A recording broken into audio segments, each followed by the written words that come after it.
Sur latribune.fr pour la rentrée de la tech, une journée exceptionnelle de débat avec des acteurs majeurs de l'écosystème sur les enjeux de la French Tech post-Covid.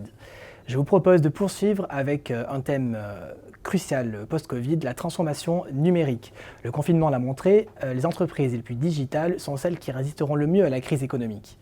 Mais comment accélérer dans cette période compliquée? Comment prendre le train en marche quand on est en retard? La crise économique va-t-elle freiner, voire repousser des projets de transformation pourtant cruciaux? Pour en débattre, j'ai le plaisir d'accueillir 4 invités. Antonia Bova, CEO de la start-up Paperwork, Stéphanie Latombe, associée chez Mazars, Jean-Frédéric Réal, directeur de l'innovation chez Scalian, et Godefroy de Bensman, le président de Syntec Numérique et de l'entreprise Devotine. Bonjour à tous les 4, merci d'être avec nous ce matin. Je vais commencer par vous, Godefroy de Bensman. Syntec Numérique regroupe pas mal d'acteurs de l'écosystème numérique et tech en France. Alors j'ai envie de vous demander comment vont les acteurs du numérique aujourd'hui? Subissent-ils la crise ou en sont-ils les grands gagnants? Est-ce qu'il y a des différences entre les sous-secteurs? Voilà. Comment va l'écosystème? L'écosystème, il a accusé le coup comme toute l'économie, hein, bien sûr. Maintenant, il y a des grandes catégories au sein de nos adhérents. On a un peu plus de 2000 adhérents, des très grands, français et étrangers, des entreprises, des ETI, et puis des startups et des PME, PMI, moitié en région, moitié en Île-de-France. Et là-dedans, on a à peu près, aujourd'hui, la moitié en service et l'autre moitié en technologie, édition de logiciels, plateformes, etc.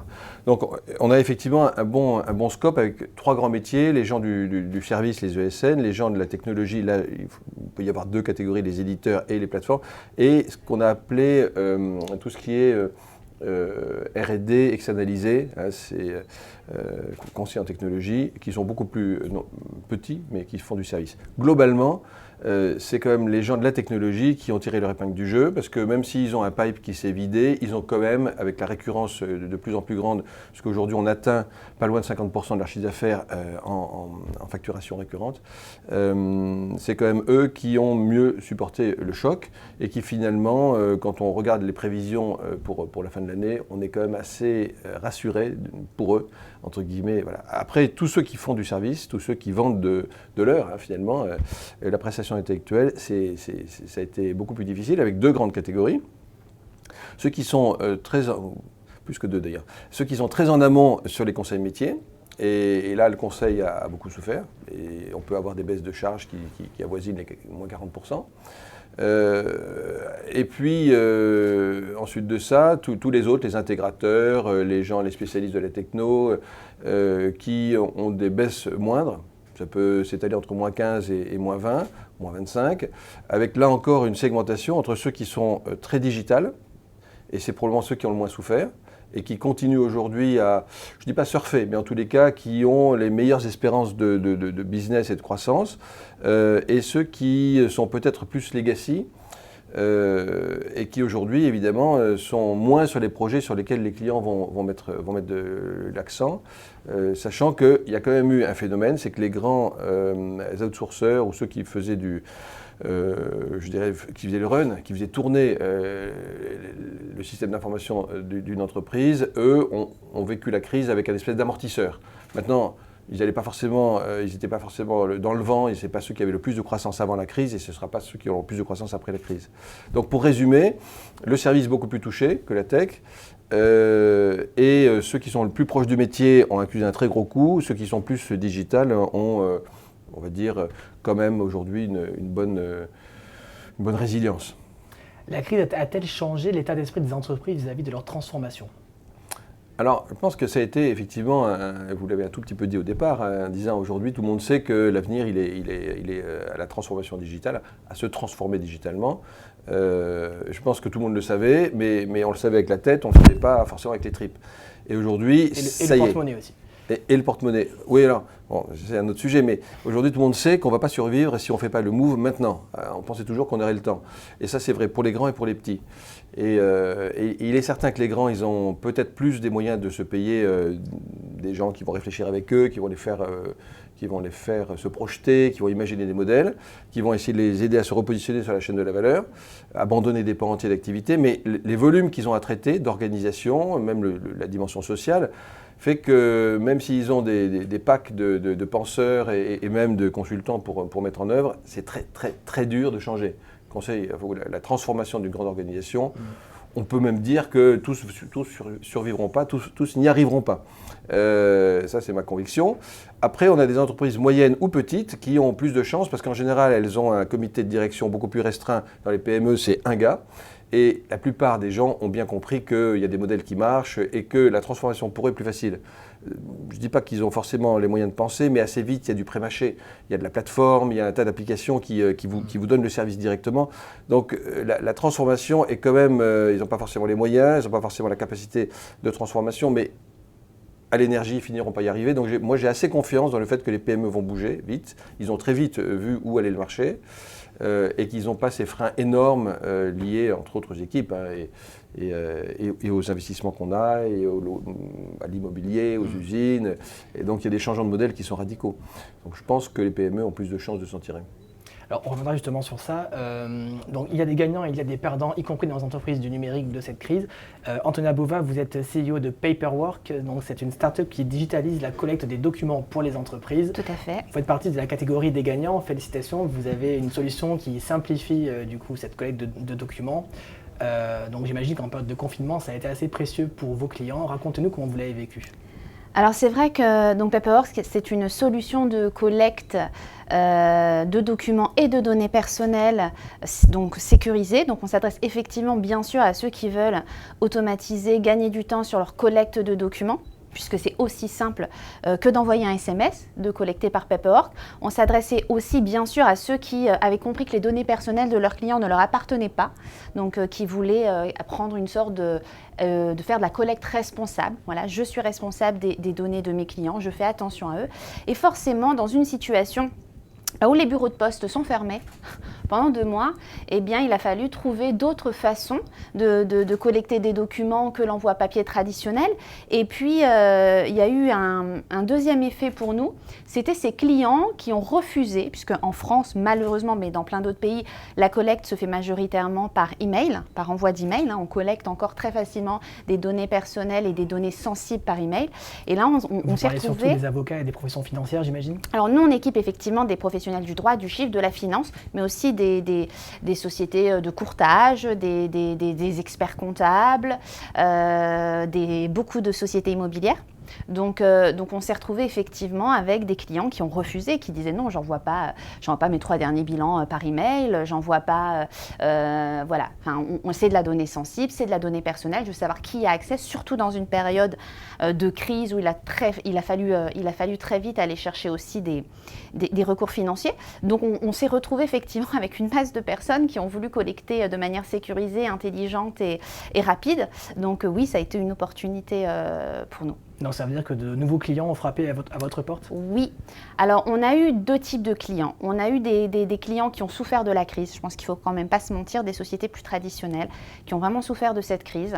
Et en particulier effectivement des avocats qui ont enchaîné une grève difficile et qui en plus se sont retrouvés avec le Covid. Donc dans ce cas-là, on est solidaire de nos clients, bien sûr. On essaye de les accompagner au mieux. Et on a des clients un peu plus... qui avaient une typologie un peu plus grand compte ou grosse PME, qui ont très vite dû s'adapter et qui ont accéléré des projets où on était en test avec eux. Forcément, le numérique a aussi fait gagner sur les usages, je pense, 3 à 4 ans. C'est prouvé, c'est les derniers chiffres qu'on a sur les usages numériques. Donc, par exemple, typiquement, une société comme Sergic, voilà, qui très vite a accéléré avec nous. On pouvait voir les acteurs beaucoup plus facilement puisque le télétravail a aussi facilité tous les échanges avec ces acteurs. Donc oui, ça nous a permis vous avez vraiment senti un avant-Covid et un après-Covid dans votre business, oui. quoi, en termes de mentalité et en termes de rapidité d'adoption de votre technologie. Et c'est intéressant ce que vous dites parce qu'il y a effectivement eu l'usage. Donc les gens ont dû effectivement collecter de manière différente et trouver une solution rapidement. Et c'est important pour nous, il y a eu aussi une question d'éthique aussi. C'est-à-dire, voilà, toutes ces voilà, comment je fais pour trouver une alternative à l'email, pour garder une sorte, pour sécuriser quand même les données de mes clients. Enfin, il y a vraiment une volonté aussi des professionnels de ne pas faire n'importe quoi pendant cette période. On a vu qu'il y a eu beaucoup de choses qui se sont faites. Certaines ont été regrettables. Hein. Je pense à toutes les startups qui en medtech, qui ont dû avoir des autorisations pendant très longtemps et finalement on a autorisé des visios très vite en période de crise. Bon. Mais il y a vraiment des professionnels qui ont voulu collecter de manière intelligente, garder un petit peu cette éthique vis-à-vis de leurs clients, cette responsabilité des données de leurs clients et qui donc oui ont maintenu quand même la volonté de trouver des solutions adaptées à tout ça. Donc pour nous, ça a été très bien. Est-ce que du coup vous êtes de taille aujourd'hui à répondre à la demande? Est-ce que vous avez prévu de lever des fonds en termes d'impact sur votre propre entreprise? Alors oui, on est bien sûr, en ce moment on est sur ces sujets de levée de fonds. On discute aussi beaucoup avec des partenaires européens. Voilà, donc ce sont forcément la gestion de la croissance, c'est un sujet pour les startups, c'est-à-dire que c'est un vrai sujet pour nous en ce moment. Donc effectivement, on s'adapte. Pour l'instant, tout va bien. Oui, on recrute. Oui, on grandit aussi avec nos clients. Mais oui, on parle souvent des startups quand elles n'ont pas de clients, mais effectivement, quand elles ont beaucoup de clients d'un coup, il y a toute cette question de la gestion de croissance qui est un sujet pour Paperwork et effectivement, on y travaille. Et comment ça se passe le travail avec justement vos nouveaux clients? Alors, ils ont identifié un besoin, on n'arrive plus à collecter les documents parce que c'est le confinement, nous sommes dans une impasse, on a besoin de votre solution. Mais il y a aussi l'intégration, il y a aussi l'acculturation des salariés. Exactement. Comment est-ce que vous gérez ces facteurs-là? Alors, nous, effectivement, on n'est pas un service qu'on vend une fois et après, on n'entend plus parler de nous. Nous, on a un service où on accompagne nos clients sur la longueur. Et le suivi client est un vrai sujet pour nous. C'est notamment avec des services où il y a forcément des collaborateurs qui étaient un peu réfractaires au numérique. Il ne faut pas se mentir. Hein. On a des gens qui ne voulaient pas d'outils trop compliqués. Mais nous, on est là aussi pour les accompagner. On va directement dans les services. On a vraiment on fait du onboarding. Hein. On fait du onboarding de collaborateurs. On a vraiment une solution très, très simple, très intuitive. Je pense que c'est ça aussi la force de Paperwork par rapport à un logiciel classique ou le fait de mettre en place aussi des outils avec des sociétés du digital. Nous, on a un outil extrêmement simple. C'est ce qu'on a toujours voulu. C'est-à-dire que ce soit accessible à n'importe qui, que ce soit en matière de prix, effectivement, une TPE, une PME, ou en matière d'accession aux services. Et je vous mets au défi, avec Paperwork, en quelques secondes, vous pouvez collecter rapidement, simplement et de manière sécurisée n'importe quel document. On va tester. Alors du coup, je me tourne vers nos deux spécialistes du conseil et de l'aide à la transformation des entreprises, dont Jean-Frédéric Réal et Stéphanie Latombe, donc Scalian et Mazars. Alors, pour les entreprises, des solutions comme Paperwork, c'est un peu du pain béni en cette période de crise, de confinement. C'est rapide, ça fait faire des économies, ça répond à un problème. Mais la transformation, c'est pas uniquement de faire des économies, c'est aussi changer en profondeur, c'est toucher au business model, c'est toucher à la stratégie de l'entreprise, c'est toucher à la culture. Tout ça, est-ce que ça peut s'accélérer, même si on a très envie de le faire? Je commence, Stéphanie, peut-être? Allez. Bien sûr.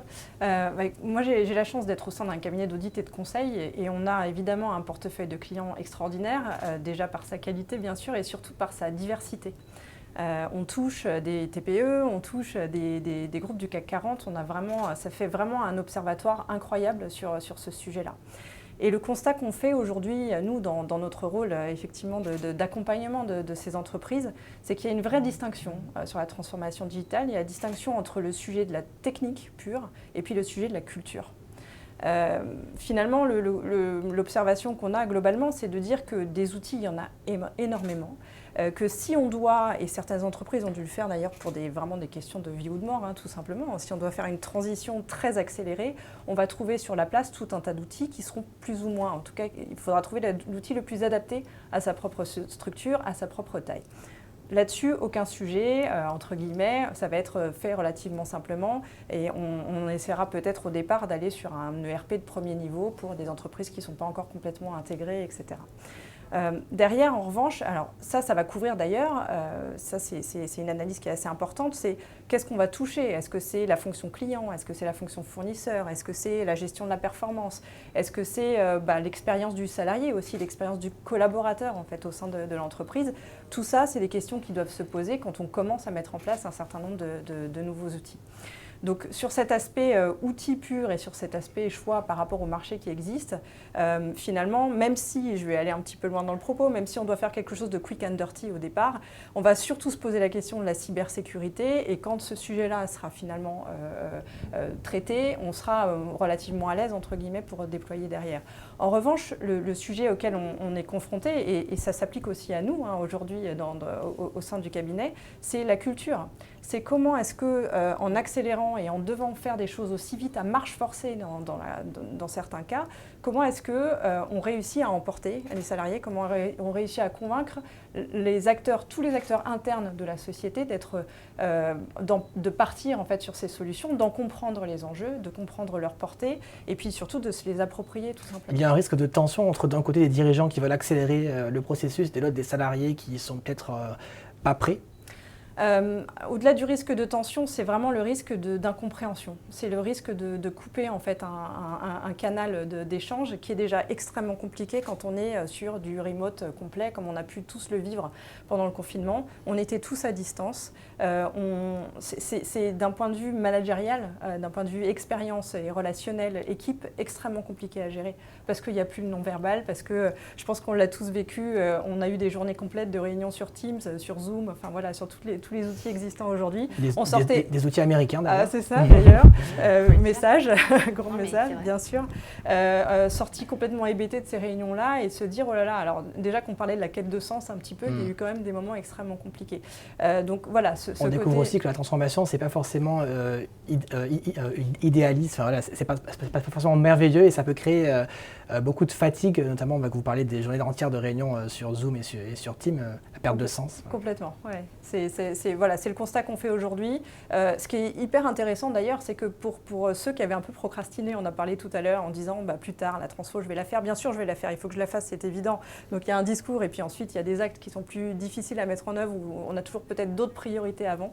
Là-dessus, ce qui a été très intéressant, c'est que finalement ceux qui n'y étaient pas encore allés, ça leur a permis aussi d'avoir un peu de recul, c'est-à-dire qu'il y a une espèce de retour d'expérience de tous les autres. C'est quels sont les outils qui ont fonctionné, qui ont moins fonctionné, et puis peut-être aussi commencer à s'intéresser à des choses qui vont beaucoup plus loin et des choses qui sont peut-être moins mainstream, comme la blockchain ou comme des solutions de ce type-là, auxquelles certaines entreprises, par exemple des PME, des ETI, vont commencer à s'intéresser. Et ça, je trouve ça assez chouette parce que c'est deux mondes qui se rencontrent et qui n'étaient pas forcément voués à se rencontrer au départ. Alors on parle justement des petites tensions que ça peut générer. Je me tournais vers vous, Jean-Frédéric Réal. Est-ce que vous avez constaté qu'une partie des entreprises sont peut-être plus timides à l'idée d'engager des frais, au-delà donc des solutions qui sont rapides à intégrer, qui font faire des économies, la vraie transformation, celle qui coûte de l'argent et qui nécessite de repenser tout le business model, etc. C'est en gros chantier. Est-ce que vous avez pu constater dans les entreprises des réticences, des volontés de repousser encore ce chantier-là, ou alors de se concentrer juste sur la partie économie et moins sur la partie transformation globale? Je crois qu'il y a eu quand même deux périodes. Il y a eu le confinement ou le début de la crise et puis la reprise sur l'activité normale. Et donc en effet, là où peut-être les entreprises ont dit c'est le moment, le digital, et il y a un vrai déclencheur, le confinement, enfin tout ce qu'on a pu dire avant. Le résultat du digital pendant cette période, oui, ça a permis à un certain nombre d'entreprises de continuer de vivre. certaines ont découvert que grâce à ça, elles pouvaient peut-être en effet changer. Il y a eu, je pense, beaucoup d'espoir, beaucoup de projections, beaucoup d'envie de changer, de se dire que c'était le bon moment pour faire cette transformation digitale. Mais il y a un mot qui est fort, c'est le mot transformation. Et comme on vient de le dire, il faut l'accepter, cette transformation. Et derrière le mot transformation, alors, il y a le mot innovation aussi souvent, c'est-à-dire qu'il faut être capable d'introduire des choses qui ne sont pas celles que l'on faisait avant. Ça peut être avec des nouvelles solutions comme vous le vendez, mais c'est aussi les gens qu'il faut changer, et donc les gens qui doivent accepter d'être traités, enfin de fonctionner différemment, d'avoir peut-être des relations avec les autres qui sont différentes. Et je pense que le retour à la vie un peu plus normale après au moment du déconfinement, là il y a eu un peu plus, enfin je pense qu'il y a aujourd'hui un peu plus de désespoir, on tend vers le désespoir dans certains cas.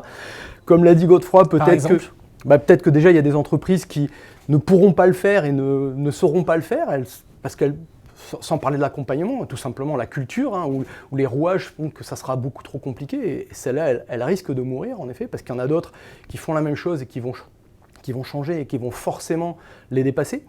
Il y a aussi des plus petites sociétés qui ont été résilientes, qui vont continuer de l'être et de se développer, et qui vont prendre les places. Donc je pense que ça rebelote, mais derrière tout ça, je crois que le vrai problème, c'est l'humain. En fait, c'est l'humain qui est souvent pas prêt de changer. Et alors tout à l'heure, vous avez dit, il y a peut-être deux mondes, les patrons et les employés, et une décision qui vient de la direction appliquée aux employés. Non, je suis pas sûr. Moi, je pense qu'il y a aussi des patrons qui sont incapables de vouloir changer ou d'imposer un changement dans leur entreprise, même si pendant la période, Vous parlez plutôt des TPE-PME, par exemple ? Non, je pense que, comme l'a dit Godefroy, les TPE, les PME, elles savent que pour s'en sortir, il faut qu'elles changent. Peut-être que les grandes entreprises, elles ont cru qu'elles allaient peut-être profiter de ça pour changer, et que quand elles reviennent à la normale, elles vont faire revenir les salariés d'abord dans leurs locaux, et puis finalement réutiliser les outils, les moyens numérisés et pas transformés digitalement comme ils l'avaient avant, peut-être en les améliorant, mais ils ne sont pas prêts à changer. Les freins sont très importants dans les grandes entreprises, en fait, c'est ça que vous dites. Oui, alors j'ai parlé de freins humains, mais vous posiez la question des freins économiques. Bien sûr que les entreprises aujourd'hui, elles ont aussi, la grande part des entreprises ont une question de survie. Donc les grands chantiers de transformation qu'elles avaient lancés avant, ou qu'elles étaient prêtes à lancer pendant le confinement, elles se posent aussi la question de est-ce que c'est vraiment le moment où je mets le curseur ? C'est quelque chose que vous sentez vraiment, tous les deux par exemple ? En fait, ce qui est assez flagrant, c'est qu'on est on a été dans un moment, et on l'est toujours d'ailleurs, il y a des discours un peu de peur, il y a des propos très anxiogènes, il y a des moments où on n'a pas de date de fin en fait de tout ça, et on n'a pas l'habitude vraiment de ça. Et c'est à ce moment-là où vous dites aux entreprises, allez-y, repensez-vous, on vous regarde. Très franchement, c'est une réflexion de fond, c'est une réflexion qui demande énormément de temps, c'est une réflexion qui demande d'embarquer, de l'onboarding, c'est une réflexion qui demande aussi d'évacuer un certain nombre de sujets en se disant ça par exemple je n'y arriverai pas, mais il faut avoir la tête froide pour réussir à faire ça. Aujourd'hui, c'est quand même pas pas le moment idéal en fait pour enclencher ça. Manager l'inconnu, finalement le problème est là, et prendre la décision. Après, c'est pas parce que je dirige l'innovation, mais je pense vraiment à ça, c'est que celles qui tentent pas, qui n'essayent pas, si elles bâtissent un plan stratégique et elles mettent plusieurs mois à bâtir ce plan stratégique, elles s'en sortiront peut-être pas, ou alors elles vont avoir la résilience d'une très très grosse entreprise qui dispose de suffisamment de fonds propres et finalement de ressources, mais peut-être qu'elles rebondiront par une acquisition ou par autre chose, mais qui ne sera pas lié à leur gène. C'est aussi ça, les changements, et je pense que on doit en être conscient aujourd'hui, les choses changent, elles vont continuer de changer, il faut être capable de réagir vite et peut-être d'expérimenter aussi des choses. On parlait de quick and dirty, de test and learn, c'est ces modèles-là, et le numérique le permet. La transformation, c'est aussi changer ses façons de faire, c'est pas déployer un ERP qui va prendre 18, 24, 36 mois et qui va coûter des millions, c'est peut-être changer une petite partie de sa relation client ou de son service support pour finalement accepter cette transformation et regarder aussi ce que ça apporte pour le déployer ailleurs dans l'entreprise. Donc, ce que vous dites, c'est que beaucoup d'entreprises ne comprennent pas encore vraiment ce que c'est la transformation. Oui, alors c'est Peut-être dur, oui. c'est dur de dire ça quand on fait du conseil et qu'on accompagne ces entreprises. Mais oui, aujourd'hui, je pense qu'il y a beaucoup d'entreprises qui ne savent pas ce qu'elles mettent derrière le mot transformation digitale ou transformation numérique pour parler. Donc il y a un risque que la crise économique accentue le fossé entre les entreprises déjà digitalisées et les autres? Je pense Demander aux spécialistes du secteur. On est tous spécialistes. Hein. Non, mais non, je pense qu'il y a le risque, pas entre celles qui sont déjà et celles qui ne le sont pas encore. Moi, je pense qu'il y a un risque entre ceux qui sont libres dans leur tête d'engager des transformations radicales avec ce que vous avez dit, c'est-à-dire un vrai risque, et qui veulent bien prendre le risque, et celles qui, pour plein de raisons, ne prendront pas le risque, ou parce qu'elles n'ont pas compris, mais ça, je vais vécu. Ceux qui ont compris, mais qui pensent que ça se fera par petites étapes, etc., et qui ont d'autres projets en tête, parce que vous savez, la grande différence qui existe entre une PME et une très grande entreprise, c'est qu'il n'y a pas de politique dans une PME, parce que c'est le patron qui l'a créée bien souvent, ou en tous les cas qui la gère, et il sait qu'en partant, il éteint la lumière, il range les cartons qui traînent, etc. C'est ça un patron d'entreprise, de petite entreprise, ou de start-up, hein. C'est aussi une petite entreprise, pas une catégorie particulière. Mais c'est des gens extrêmement responsables qui savent qu'il n'y a qu'eux qui pourront assurer le succès ou en tous les cas le coup de volant pour sortir du fossé. Il n'y a que. Dans une grande entreprise, il y a des gens qui viennent, qui passent, on les voit ressortir avec des packages monstrueux, en ayant raté d'ailleurs. Je vous fais un peu la caricature, mais ce que je veux dire, c'est que d'une manière générale, une grande entreprise, quand elle a la chance d'avoir un patron qui est un vrai entrepreneur, qui peut prendre des risques, qui n'accepte pas la politique, il va engager une transformation qui a des chances d'aboutir. Les grandes entreprises qui vivent comme des porte-avions sur, je dirais, sur leur lancée, pourquoi ils vont prendre le risque d'aller tout péter, ils n'ont pas forcément l'âge, ça ne les amuse pas, ils ont une position établie. Et je pense que cette situation de différence de culture entrepreneuriale entre les deux fait en particulier, tout à l'heure j'ai parlé de la taille, mais je pense qu'il y a aussi la dimension des patrons. Parce qu'on se transforme, parce que les patrons veulent qu'on se transforme. Ce n'est pas la base qui transforme, elle peut en avoir envie.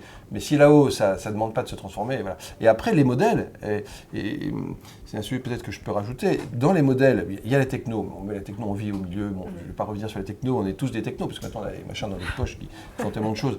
Mais le sujet, c'est qu'il y a des changements radicaux dans le mode de fonctionnement, qui sont par exemple le fait qu'on ne peut plus travailler avec les comptables d'un côté, les gens de l'innovation, les gens de la logistique, les gens du commerce. Il faut réfléchir dans des modèles beaucoup plus multidisciplinaires, où en fait les organisations à l'avenir vont changer de modèle, vont être beaucoup plus transverses, avec des équipes qui sauront faire plein de choses différentes, alors que jusqu'à présent on a été beaucoup plus monolithique, siloté, etc.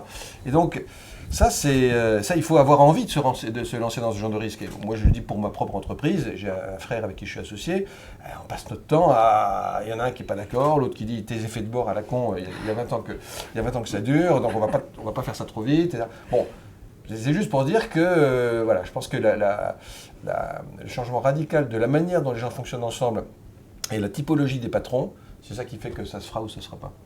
Alors vous êtes tous les quatre des entrepreneurs, enfin vous travaillez dans une entreprise du moins. J'ai envie de vous demander, quid de votre propre transformation à vous pendant cette période? Comment ça se passe?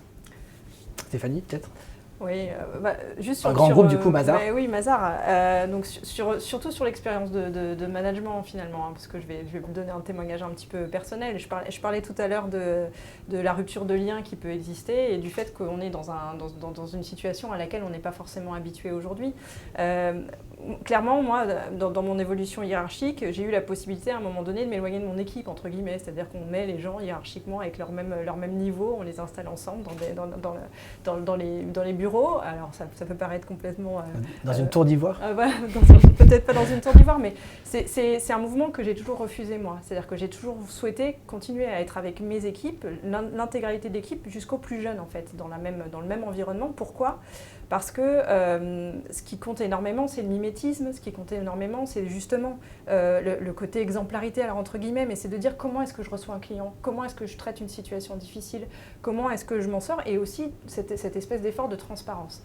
Là, télétravail oblige, distance oblige, et on n'est encore pas revenu dans une situation normale aujourd'hui, entre guillemets, en tout cas une situation telle qu'on la connaissait avant. Est-ce que ce sera la normalité demain? On ne sait pas, le new normal comme on dit.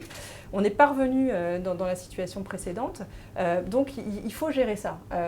Gérer la relation aux collaborateurs, gérer je me rends compte en fait qu'il faut juste apprendre à manager autrement. C'est-à-dire qu'il faut aussi, on se découvre soi-même et on découvre qu'il faut déployer d'autres méthodes pour comprendre, pour être sûr qu'on onboard, pour être sûr que les gens vont bien aussi, ne serait-ce que ça. Parce que si ça commence à se déliter, s'il y a un manque d'engagement, mais forcément, la performance derrière de l'entreprise dans son ensemble, elle va poser difficulté. Donc aujourd'hui, dans un cabinet d'audit et de conseil, il y a ça aussi. C'est-à-dire que la rentrée, on est content, on se retrouve tous au bureau, c'est reparti, on retourne chez les clients. Et puis là, ça ne se passe pas exactement comme ça. Donc il faut essayer d'imaginer les choses autrement. Ça veut dire effectivement apprendre à se connaître, comme je le disais, mais aussi accepter le changement, accepter de faire les choses différemment et accepter de se planter parfois dans les essais qu'on fera dans le mode relationnel. Donc oui, on change. Il faut être très clair, la notion de télétravail existait depuis très longtemps dans des structures comme les nôtres. En revanche, c'était à la carte, entre guillemets, c'est-à-dire qu'on le faisait 1 jour, 2 jours par semaine et ça créait du confort. Là, aujourd'hui, ça crée de l'inconfort. Et là, aujourd'hui, les gens disent, le mot global, c'est vite, retrouvons-nous, vite, recréons cette ambiance, en fait, et cette émulation qui, malheureusement, a un peu tendance à disparaître, évidemment, dans ces modes de travail un peu particuliers. Et donc pour un grand groupe, il y a beaucoup de choses qui changent et qui sont interrogées par la période. Pour une start-up, est-ce que ça a changé quelque chose, finalement? Vous étiez déjà en mode... Oui, non. Alors, nous, ça a changé quelque chose, évidemment, parce qu'on s'est aussi retrouvé à faire du télétravail. C'est pas parce qu'on est une start-up qu'on fait tout le temps du télétravail. On est d'abord un groupe de personnes, d'hommes et de femmes, qui avançons vers un projet commun, puisqu'on a beaucoup parlé de transformation digitale, mais on n'a pas parlé de vision. C'est dommage, parce que ce qui anime un chef d'entreprise aussi, et ce qui lui permet de porter son équipe, c'est aussi la vision qu'il a, c'est pourquoi on fait les choses, pourquoi on décide ensemble de créer d'être un groupe de personnes qui avançons vers un projet ensemble. Et c'est vrai qu'une équipe qui se retrouve, qui travaille ensemble, qui met en place des stratégies, on aime aussi le côté nous retrouver. Après, on peut parler des problématiques d'entreprise. Nous, on aime aussi nous retrouver autour d'un déjeuner, autour d'une bière le soir. C'est aussi ça, travailler ensemble et faire changer les choses. Donc là, oui, on s'est retrouvés en télétravail. La gestion vie perso, vie pro, elle est très compliquée. Le télétravail... empiète sur la sphère pro. C'est un autre, c'est une autre thématique, on pourrait en parler longtemps, mais évidemment, quand vous retrouvez en télétravail du jour au lendemain, oui, il n'y a plus de frontières entre la vie privée et la vie professionnelle. Je pense à toutes les mamans de France qui ont dû gérer en plus des enfants alors que vous aviez des réunions en visio avec des grands groupes. C'est très compliqué. Vraiment. Et plein de papas, bien sûr, qui étaient là aussi. Mais oui, non, et la frontière vie privée, vie professionnelle n'était plus là. Et elle est encore là. La rentrée s'est faite et j'espère qu'elle va bien se faire. Mais il n'empêche que on s'est aussi adapté sur notre façon de fonctionner. Mais ça nous a renforcé en revanche sur notre vision, sur pourquoi on faisait les choses, sur le message, sur le fait que oui, il faut des outils très simples. Il n'y a pas que les anglo-saxons qui sont capables de faire des outils simples, qui sont capables d'embarquer les gens très vite. Je ne pense pas que c'est aux gens toujours de se transformer. C'est peut-être aussi à nous de faire des outils différents pour que les gens puissent les approprier très vite. Peut-être qu'il faut aussi qu'on ait une petite remise en question sur les outils qu'on utilise. Mais tout est à faire et je trouve que c'est plutôt positif. Merci beaucoup, ce sera le mot de la fin. Merci à tous les 4 d'être venus ce matin sur le plateau de la Tribune. La rentrée de la tech continue dans quelques minutes avec une interview exclusive de Cédrico, le secrétaire d'État à la transition numérique et aux communications électroniques, suivi par un débat entre Cédrico et les 2 startups de l'année de la Tribune que vous découvrirez. Restez avec nous.